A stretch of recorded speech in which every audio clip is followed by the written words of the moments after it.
بارزانی د پیام خو به هلکفتا سرسالا زاینی که هاتیه بلاف کرن جارا گدین پرسا سروکاتیا حریم کردستانی ایخستیا نوا دنگ و بحثان و چند پیشنیار جبوی چارا سریا وی پرسی آراسته آلیان کر. بارزانی د پیشنیار خدا داغاز کریا آلی بگهنن لحب هاتنه لسر بریو برنا هلبجارتنا سروک یانجی کسا کدن حتی هلبجارتنا سال 2017 کارن سروک انجام بده.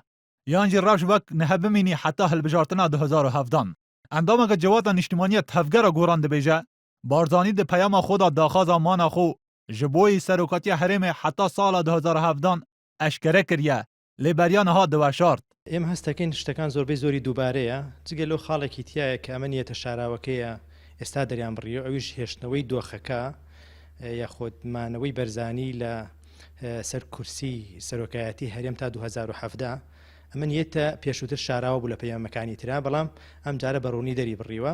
حتی نها آلیان مازنی حریم کردستانی هەلبێستەکە فەرمیە خۆ لەسەر پێشنیارên بارزانی نەدانە خویا کردن لە هەندێک جە بەرپرسên wan ئاغفتنên cuda li ser vê mijarê hene.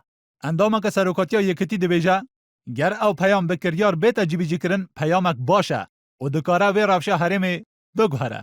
لە ڕاستیە ینی هیچ قسێ بەبێ هەنگاو ینی بەرهەمی نابێ بۆیە من وایە بینم ینی ئەمەی کاک مەسعود دەواازێکی تازەی کردەوە و خۆشی گەورە کرد لە ئاستی کوردستانە بەرمەرجێک ئەگەر ئەمەلی پێوە بکرێەوە هەنگاوی باشی بۆ بناوە. هەولên çaraseriya pirsa serokatiya herêm di heyva cotmeha sala par da rawestiya paşî wê yekê ku 5 aliyên mezin di civîna xwe ya nehê da negiheştne çil li hev hatinekî. Paşî 12 cotmeha sala par ji ber rêgirtin li serokê parleman û dorêxistina wezîrên goran ji hikûmetê rewş alûztir bû.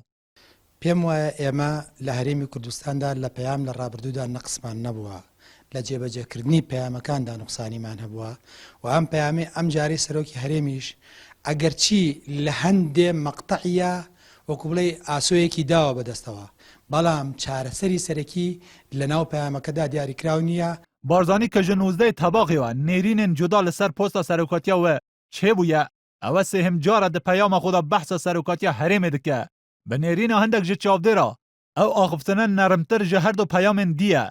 Lê ger kiryar nebe ew peyam jî çi guhertin li rewşa herêmê çê nake.